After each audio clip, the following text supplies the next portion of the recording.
You're about to listen to the very first guest podcast of the Lives and Big Experience podcast. So don't expect perfection, but do expect a lot of great information.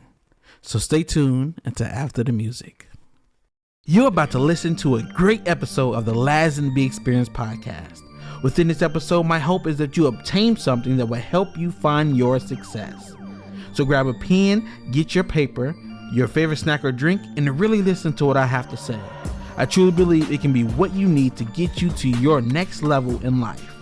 So grab a seat and enjoy the ride, and I'll see you on the other side.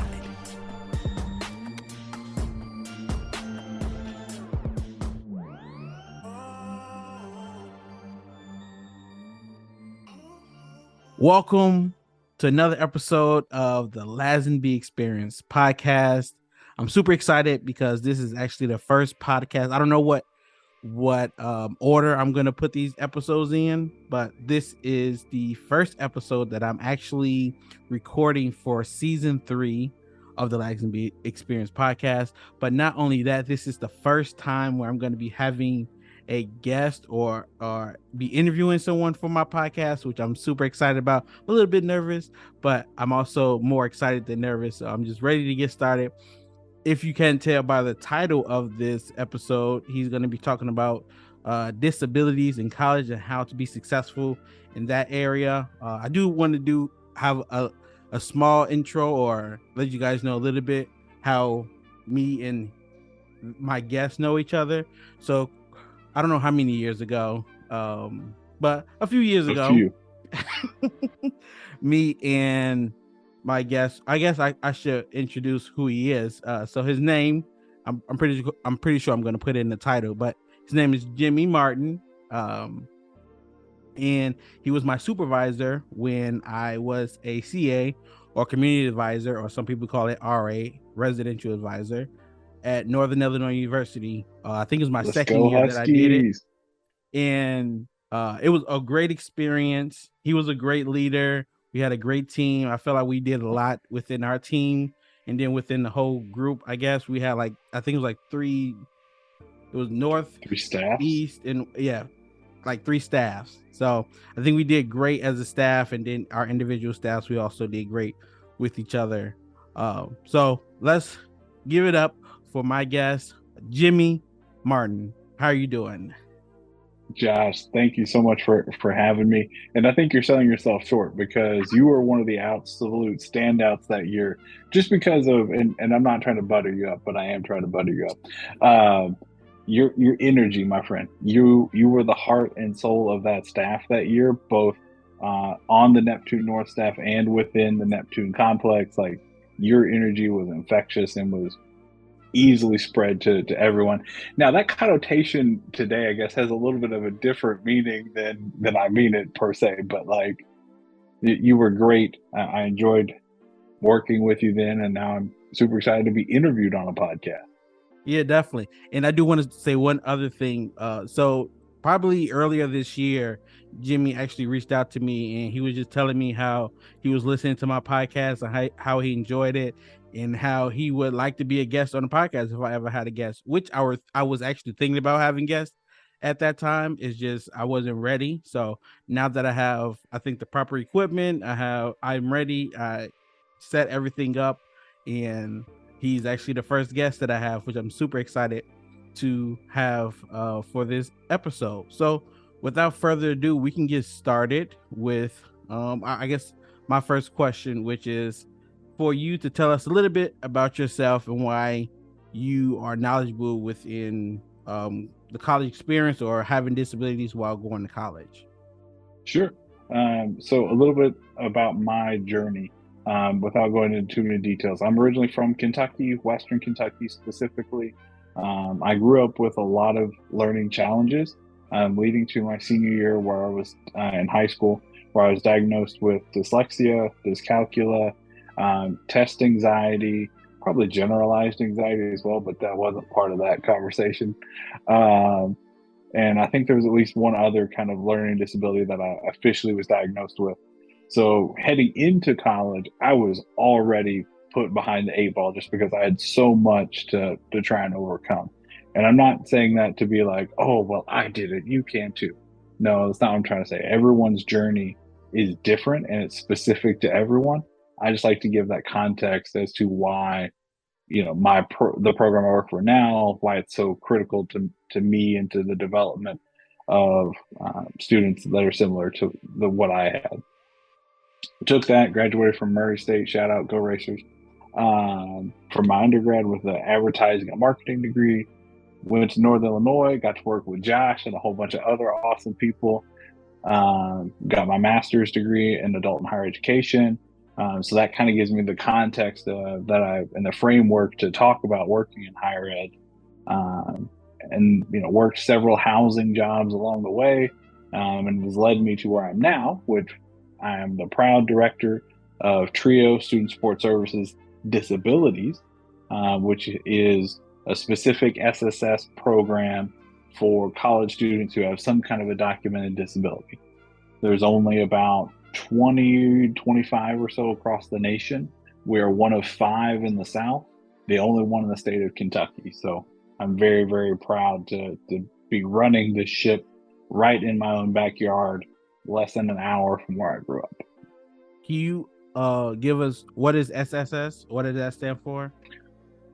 Oh yeah, I guess I probably should have said that. So Student Support Services, Okay. Disabilities.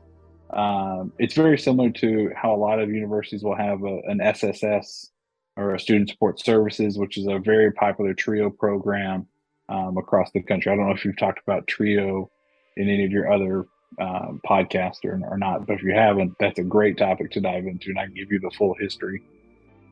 I don't think I talked about it, but I don't know if you know this, but the year after I stopped being the CA, I actually withdrew from classes. So for a whole year after I left NIU, I was not taking any classes.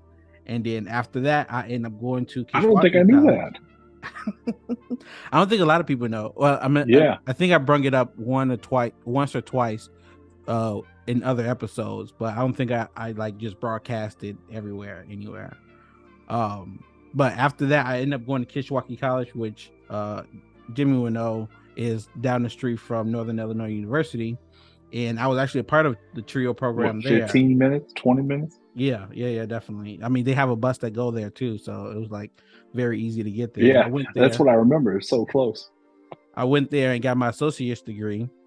And I was like I said, I was a part of the TRIO program. I was an ambassador and a whole bunch of other things too. But yeah, I think the TRIO program is a definitely great program to get into, no matter what your background is. Just if you need that extra assistance, or if you want that extra assistance, it's there for you to have. So when and there are TRIO programs in the school systems and at the universities. Mm-hmm. Sorry, I think we're on a small delay. So for the audio listeners, my apologies on that. So what made you want, after you learned that you have all these disabilities, what made you want to continue like that education or continue your education? So I think for me, it was a little bit self-serving. I've always wanted to get a master's degree. I wanted to get a doctorate degree. My mom actually worked for a medical doctor who was Dr. Martin. And I just thought that was so cool. And so, eventually at some point I am going to get my doctorate, maybe, I don't know. We'll see where life takes me. But the educational journey has always been a critical part of me, even growing up. Like, I wasn't the best student in high school by any stretch of the imagination. I'm a football player and I enjoyed playing video games, so my grades were not great. But it was important for me to get all this education, to work with students who have a disability, because in a sense, it's kind of me giving back. I'm right back to where I came from. I've lived a whole bunch of other places. I've had a lot of great experiences, but it's a time to give back to the students who don't get attention in high school, and definitely don't get the attention that they need in college. And with a little bit of help, they can be just as successful as anyone else. So when you got to college, how did you navigate that experience, and like what kind of things do you wish you knew that you didn't know while you was going to college? Yeah. So like I said, I went to Murray State for my undergrad, and they had a disability services office. And pretty much every community college, university, tribal college, HBCU, everybody's going to have some version of a um, disability services office. It's part of the ADA laws and so forth. So I got connected to them coming out of high school because I had a IEP, or an individual learning plan, in high school, and it carried with me to college. I took it to that office and I said, "Hey, this is what I got in high school. Can I use it at the university level?" And they're like, "Yeah, we can do all of that plus some stuff." Uh, but I didn't want it. I was, I don't. Can you cuss on here?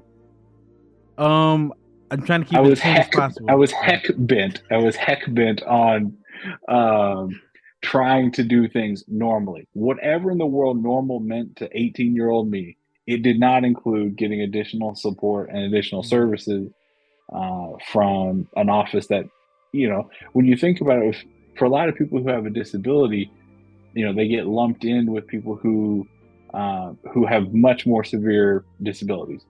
So it could be, I could be sitting in a class looking completely normal to them and get a little bit of bullying and begrudging looks from those people. But when I'm in a normal classroom, I get the exact same thing. So it kind of puts, students with a learning disability in a little bit of a hard spot. Mhm. And I don't say that to be like, "Oh, poo poo, you poor white guy," but just trying to bring a little bit of awareness that people who do have learning disabilities do struggle. So went to Murray, said, "I don't want to deal with it. I want to be normal." After my first semester, I had a 1.75 GPA, was put on academic probation, and my mama said, "You better figure this out real quick." So I did. I started using services. By the time I graduated, I almost had a 3.0 GPA. Had a 3.9 GPA in grad school. So like, these services work, and that is, if people are still listening, that is my number one thing I want you to walk away from this. If you, or somebody who has a documented disability, use your resources. That's it. So going a little bit back to high school, like what are some things? Because you said you had like you said a what kind of plan was it? An individual learning plan, or an IEP. IEP. Okay. What do you know of any other things that can help prepare high school students to start college and be successful in college? Yeah, it sounds really rudimentary and really simple to say, but going and touring colleges is one of the best ways that you can get a feeling for something like this. Hmm. I'm not going to say who it was, but there was an institution that I went to visit, and it was part of like a big welcome day event, where high school juniors and seniors go and stuff like that. And when I went there, I had told their disability services office, "Hey, I'm coming. I want to talk to somebody," and they didn't show. And that told me everything I needed to know about that university, and I decided not to go there. So if you have a documented disability, go to these campuses, talk to the staff there, or if they don't show up, that kind of tells you the university's priorities. Hmm. Yeah, So, definitely. looking at the landscape overall, see what all the criteria, does it have the major you want to do? Do they offer you scholarships? Is the living on campus, is that something that you want to do? If so, how expensive is it? Because it's probably stupidly expensive. Definitely.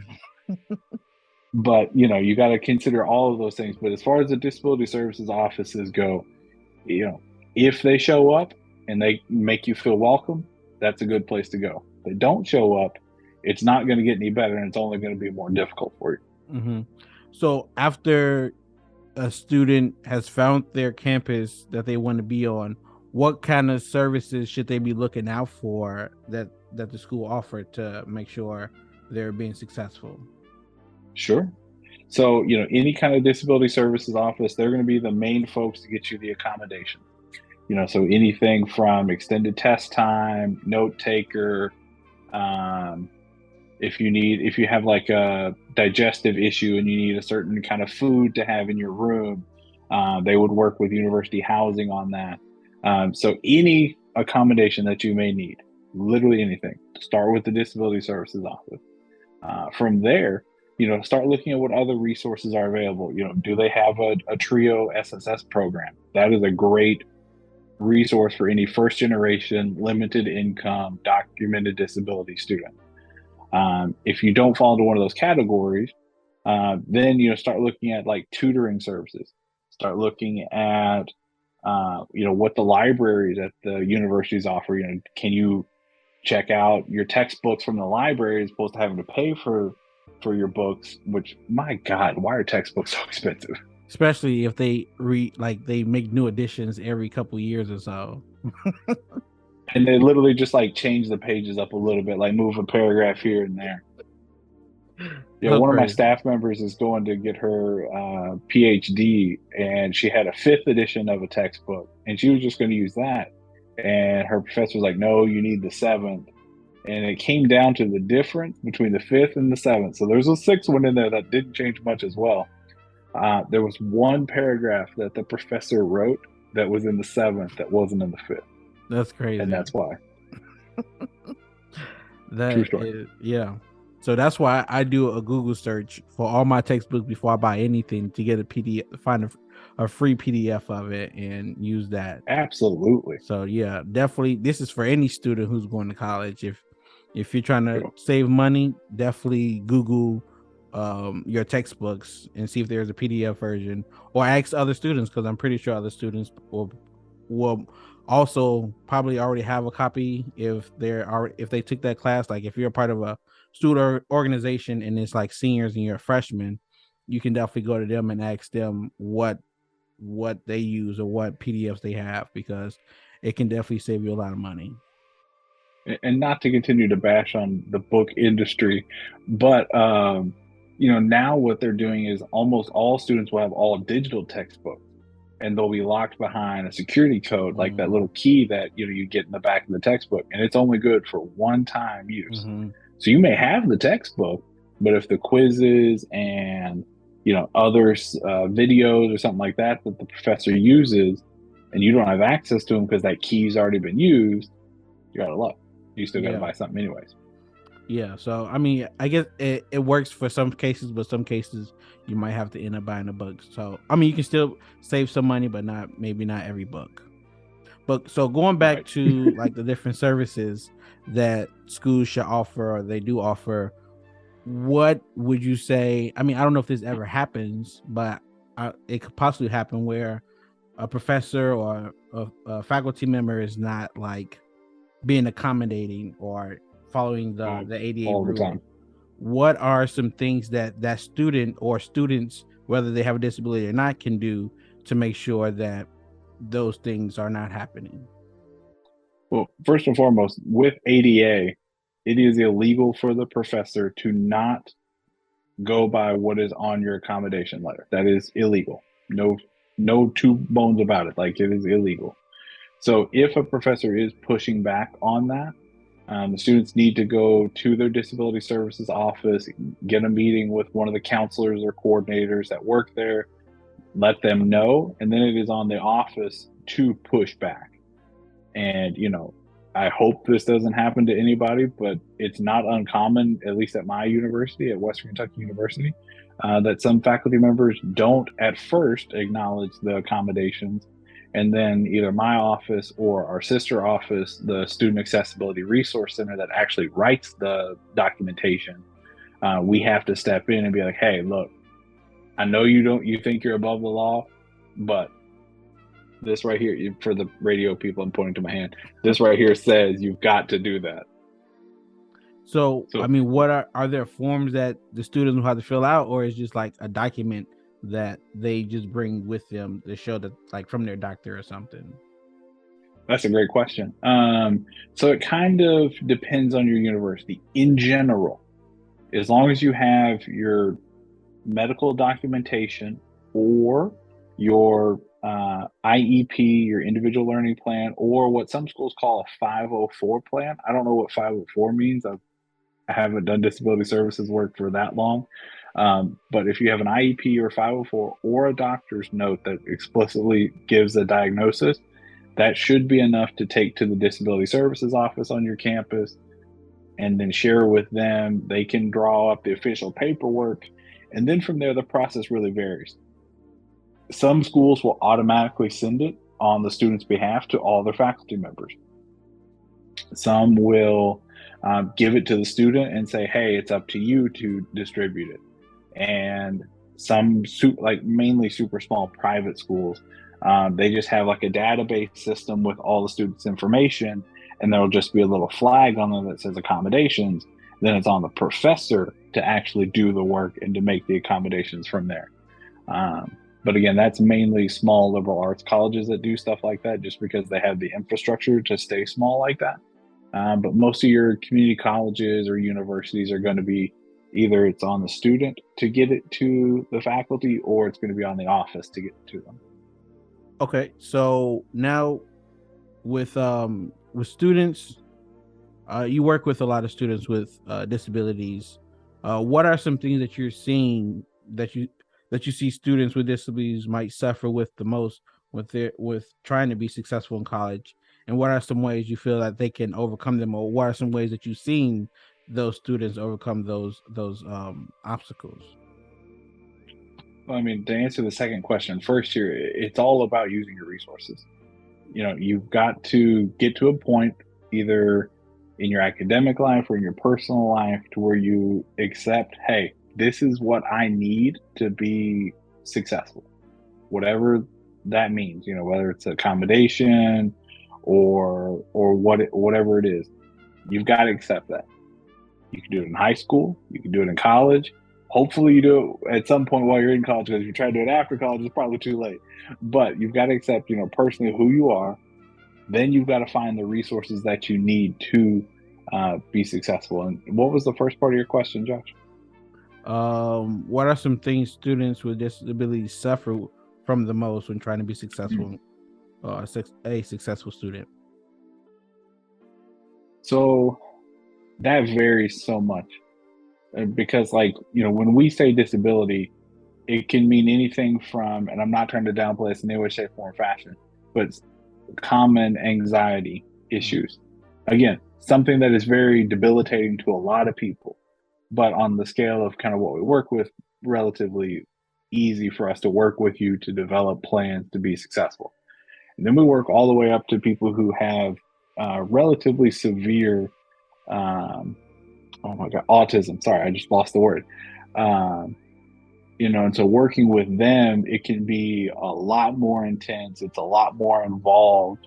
But I think, again, using your resources and just asking for help. I know it is so easy for me as somebody who has the degrees to say that, and it's not in any way, shape, or fashion easy for someone to actually ask for help. So for those who do reach out and do find the resources that they need, I do want to give them props because I know it's not easy. So do you think it's something that maybe a parent or guardian can help them through, or do you think it's something that they will have to kind of learn on their own, or maybe a mixture of the two? Whew. That's a really tough one because there are two trains of thoughts of how you answer that kind of a question. Yes, you want parent involvement, no doubt about it. A key to success in today's culture at a university is parent involvement. However, parents will want, and we as faculty and staff will want students to build up their own self autonomy enough to where they can function on their own and they can do things for themselves. So, when you're 18 years old and you don't want to go up to the disability services office, yeah, sending mom or dad is a good thing. But by the time you're a senior, by the time you're a sophomore, I'm gonna pull that down a lot.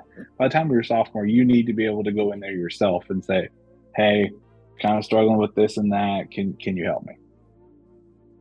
So throughout someone's college experience, or someone with disabilities, their college experience, of course, I mean, even students without disabilities or whatever, what are some things that can help them stay encouraged to continue and to finish their college degree?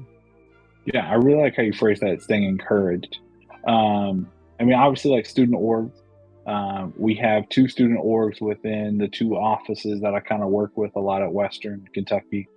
Um, so getting involved in student orgs, um, just really finding your niche, finding your people, whether that's in a student org or if it's in Greek life or if it's in Bible study. I know, religion, very popular thing for a lot of students and, want to continue being involved in. Um, but you got to find your people and you got to lean on those people while you're there. Um, and don't be afraid to try things, try different strategies to study, try different ways to keep track of your assignments and your time management and all that stuff. Like, I think one of the things that I work a lot with my students on, and I say this all the time, is unfortunately, sometimes college is a giant game of trial and error. I You mean, know, that's uh, life too, though. That's not just college. That's like with anything. Like after you graduate and get a job, you're going to go in there with not knowing a lot of things, most of the things that you need to know. So a lot of times right, you're going through your career trial and error and trying to figure out what works well for you, what doesn't, and that kind of thing. So it's something that you definitely want to learn while you're in college. So once you graduate, you're familiar with how you go about solving problems on your own. right, and you take that time to develop those strategies and those schemas that automatically help you get to the point where you need to be to get something done, as opposed to just kind of just being stuck. But Definitely. again, especially for some disabilities, that can be I oversimplified that. Like that can be such a challenge. Just to even stay focused for 15-20 minutes can be such a struggle for so many people that you just have to come up with some kind of system that works for you within this normal or able society. Mm-hmm. I do want to point out every time Jimmie says normal, he is using quotations. Oh, So it I forget. so moving on. So do you think there are certain majors that people with disabilities shouldn't major in, or do you think anybody can major anything and be successful? Obviously, yes, anybody can major in anything and be successful, no doubt about it. If someone has a dream, they need and deserve a right to pursue that dream. But I think you have to be realistic. If your dream is to be, um, I don't know, a football player, but you've never played on the football team, you've never uh, put on equipment, you've never lifted weights or anything like that, you're really going to struggle to make the college football team. Mm-hmm. Doesn't mean you shouldn't try, but like it's going to be a massive struggle for you. So, I want people to explore, but I also want you to be realistic as well. So I don't want to limit anybody because, again, disability is so broad. Some people's accommodations may be relatively simple that any industry can accommodate. Meanwhile, there are others you may want to kind of avoid depending on your ability. So who are some people, or what are some resources people can like kind of look at to figure out, am I able to, or should I go after this major or go after this degree with my certain disability? That's a really good question. I think there are people throughout the country in almost any field that have some kind of a disability. There are neuroscientists who have physical impairments. There are astronauts who have learning disabilities. There are civil engineers that have digestive issues. So like you kind of just gotta poke around on the internet, find, and a lot of people who have disabilities do get tagged in a lot of videos and stuff like that because it's pretty easy for us to be out and talk about these things when we get a little older in life because we're like, yes, I did accomplish all of that with Mm-hmm. an impairment. So I would say, using your resources locally, talking to your high school, talking to your community support that you might have, um, whether that's through vocational rehab or other similar offices in different states. I only know like this much about that kind of stuff. I'm using my fingers in a very small amount. Um, so I don't even know what other states offer as far as voc rehab goes. But using those resources, talking to different what's the word I'm looking for? Talking to different people who come from your town who are successful, because you never know who's connected to who. Yeah. That's one thing I've learned in the last year is everybody's connected to somebody somehow. So we all know about the disadvantages of having a disability. What are some of the advantages you would say students with disabilities might have when it comes to being successful in college or even life after college? Well, especially during college, it's having access to, like, not to brag too much on my own program, but programs like mine where we give individualized attention to our students. We meet with them as much as they need. You want to meet for an hour every week? Come on in. We'll schedule it. No problem. And, a normal student, again, in air quotes there, um, they may not have that same opportunity. Their academic advisor is not going to be able to do that. I don't care how small of a community college you even go to or a JUCO. There's no academic advisor that will have that much time available to do it. Now I say that, and there will be an academic advisor that will comment on this and be like, "I do that every week for all 10 of my kids." Okay, well, you extrapolate that out to 200, it's a different story. Mm-hmm.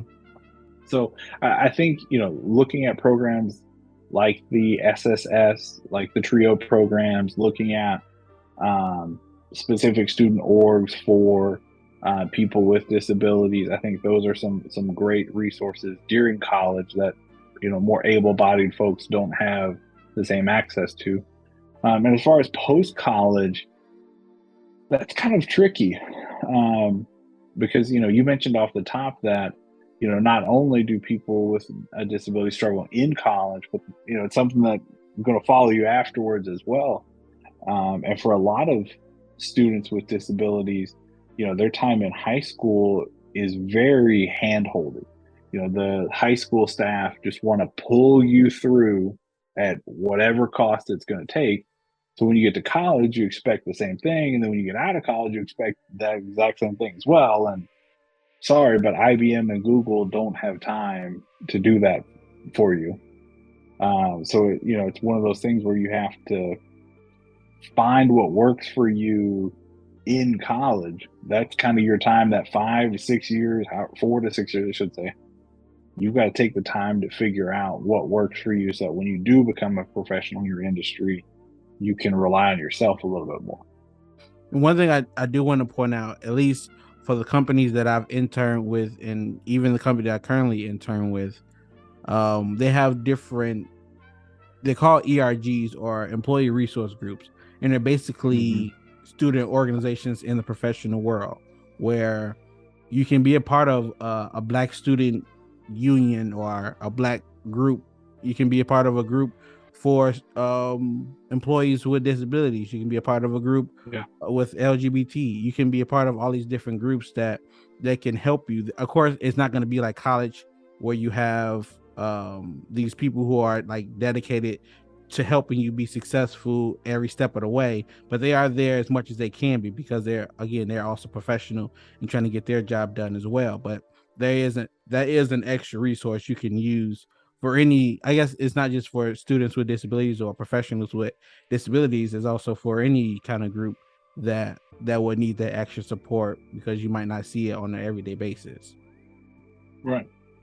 So going back to college, do you think would you say there are any job opportunities that might fit someone with a disability more than other type of job opportunities? Because of course students like to make a little bit of money while they're in college, or some people have to make some money in order to Right. survive because they don't get everything in scholarship or grants or whatever. So are there any kind of jobs that you feel will fit best for someone with a disability? I think again, it just depends on your ability. If you can be up and moving around and you're able bodied in that way, then yeah, the world's your oyster. Like you can go and pretty much do anything. You know, I think if you do have a mobility issue or you need to have access to, a restroom because of a digestive issue and stuff like that, I think you do have to kind of limit yourself. You don't want to be working on like a road crew stuck out on the road for 16, 18 hours with only one porta potty if you have, IBS or something like that. Like that literally sounds like a nightmare for a lot of people. Um, so I think it's open. One thing that I found that's really interesting, the Social Security offices through the federal government, um, since Joe Biden has been president, he actually instituted a policy, or somebody in his, cabinet. It wasn't him exactly, I'm sure, but somebody in his cabinet actually made it to where legally, in order to be hired by the Social Security Authority, you have to have some kind of disability, something. So anybody who is getting hired at a Social Security office or something like that has to have some kind of disability. So it works great for students who are graduating from my program last year and then this year, because they instantly have a leg up in a market that they traditionally didn't. Governmental jobs, some of them pay really well, some of them pay really crappy, but the benefits either way vastly outweigh something you could get in the private sector. Do your department or do your group usually do they hire any students, or would you think like within other universities like hire them as like part-time or interns or something like that? Oh yeah, I mean, Josh, there are hundreds of student jobs at any institution, and I think as long as the supervisor is willing to work with an employee, it's no problem at all. My office, we only have one student worker, and we have three graduate students. Right now, our graduate students don't have to have a connection to SSSD. However, I can see. So we're a federally funded grant program through the federal government. So I will rewrite our grant in 2024 to find out in 25 if I get renewed. So I could easily see something after 5 years on campus, making that a part of getting a GA ship, is you need to have some kind of disability, or at least experience with, maybe a family member, or you did an internship in our office or something like that.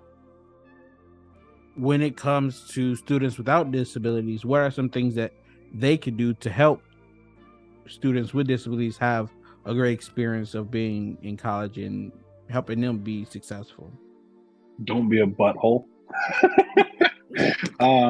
Be nice to each other, especially if you know that there's a student who's struggling with something. Hold that door for 2 extra seconds.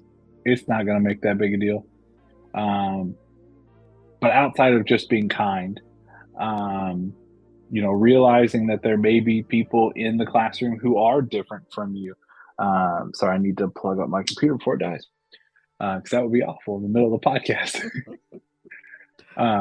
But just realizing that not everybody is able-bodied, not everybody is able to see, hear, learn in the same way as you, and that is not an easy concept for anybody going into college to wrestle with. So just know there will be people who are different from you at college in a vast variety of ways, but especially in the ability and the learning ability ways, and just work with them. It's not gonna, you're not gonna automatically fail just because you got somebody who has ADHD and they can't focus. No, you got to work with them on how to handle a project, and it's gonna be that way when you get to your profession as well. Yeah, I was gonna say the same thing. Like after you graduate, you could be working with a whole bunch of people, and unlike college, like if you want to keep that job, you have to continue working with those people. So you need to figure out how you can help them, and potentially how they can help you as well. Just you gotta go in with an open mind and be open to helping others and being able to like see the good in people, even if you, I don't know, can't see it for some reason. Right. So moving on, as far as online resources, do you know of any that students can use or who have disabilities to help them navigate their college experience? Ooh, there are so many different resources. Um, I would probably start with the school. Start with the school at your high school that you go to. You know, see what they have available, whether it's through like career choosing software and stuff like that, or if it's something where you're just looking at like all the colleges. Josh, there are hundreds of different websites that say, "Come here and we'll tell you what major you should do." Mm-hmm. Some of those are helpful, some of them aren't. But I think also looking at the university websites and actually reading, or using a software to have it read to you, just learn about what is available at the schools. Yeah. And I didn't give you any specific examples there, but there are so many. Like, so one of the things for me, I use Grammarly on my computer. It's something that my university pays for me because of my disability. I know it's a great benefit that not everybody has, but even the free version of Grammarly can be a huge help. Yeah, I have it There's on my computer also too. right, right, like a lot of people use it.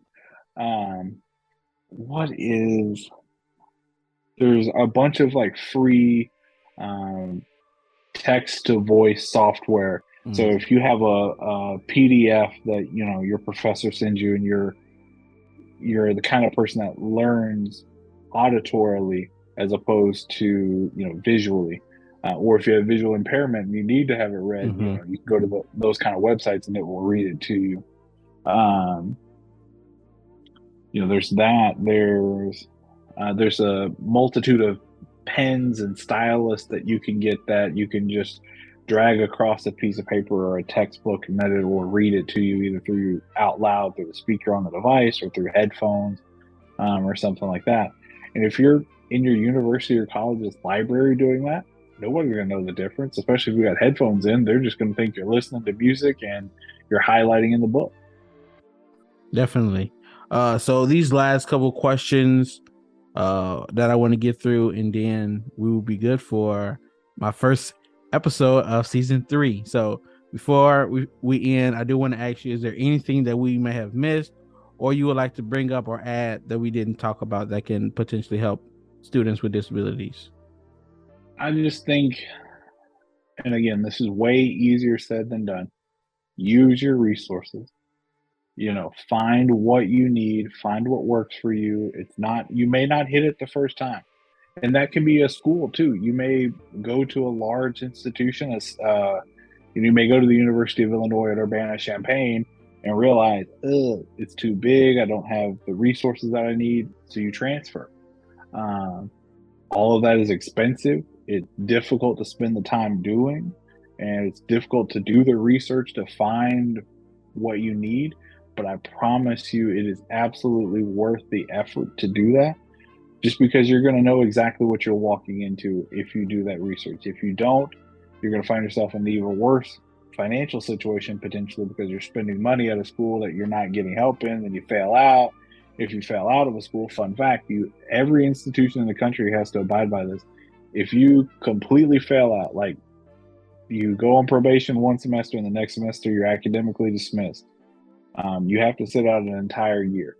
No school in the country, Harvard, UC Santa Barbara, Kishwaukee College, nobody can accept you during that academically dismissed year, because if you're trying to transfer, you have to have a letter of good standing from your previous Mm. institution. If you've been academically dismissed, you don't have that. So, you know, it's not worth losing a year of time, brain, because if you take a year off from math, that's very challenging to get back into when you come back. But also, you're out that money from that first school.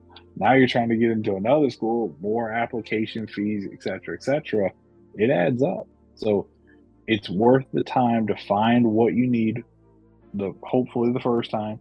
But if not, try something else. Yeah, I don't know. Well, just another plug for another episode that I've already recorded for season 2 about transferring schools.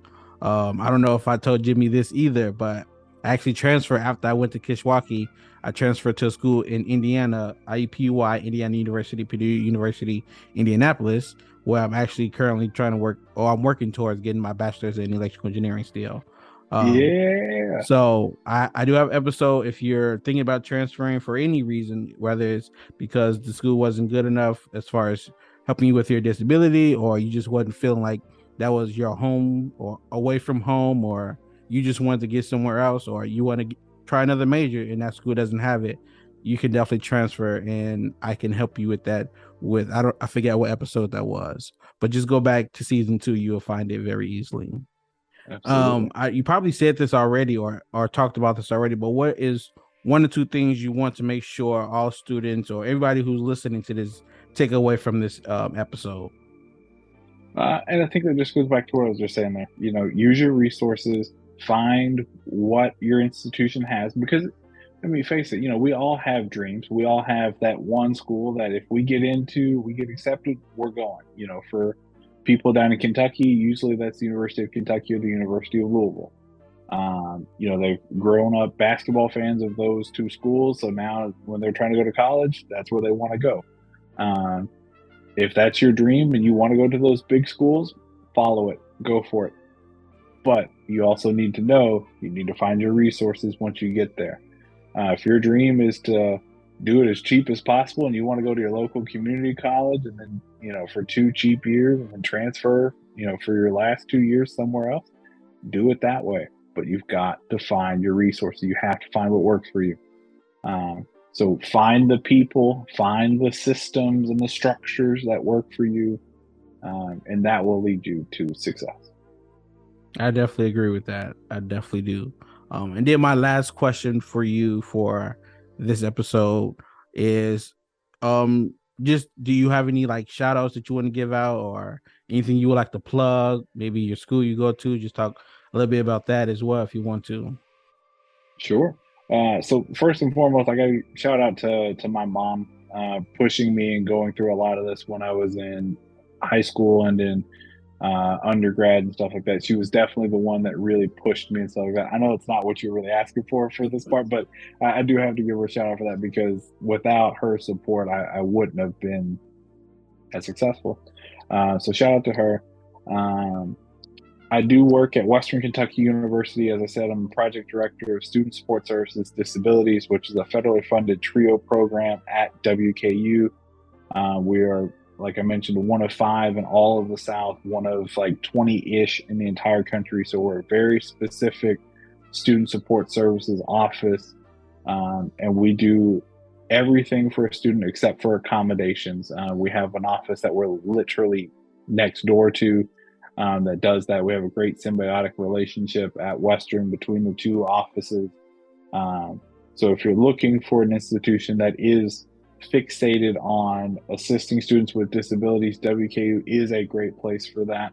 And I don't say that because that they're paying me. I say that because I look at the structures, I look at the people, I talk to them, I see what they're doing, and there is genuine care. So if anybody is interested in coming to Western Kentucky University, please look me up. I'd be more than happy to help you out. wku.edu/SSSD. And no, I didn't go on skip mode there. 3 S's followed by a D. That'll take you to our website and you can see all of our information there. Well, once again, I would like to thank Jimmie Martin for taking the time out to be in this episode and give his knowledge and talk about this topic and like hopefully help others be successful in their college journey and even after college. I would like to thank you guys for listening. I hope you really learned something from it. And as always, until next time, continue your journey until you reach your success. Thank you for taking the time to listen to this episode of the Lazenby Experience podcast. I really hope you were able to receive valuable information that will help you take actionable steps to get you closer to achieving your goals. If this is true for you, I would really appreciate it if you share this episode with others, comment your thoughts, and subscribe to continue receiving updates on new episodes. I truly am excited about how my experience, the Lazenby Experience, can make a difference in your life. Again, thank you for listening to the Lansing Big Experience podcast. And until next time, continue your journey until you reach your success.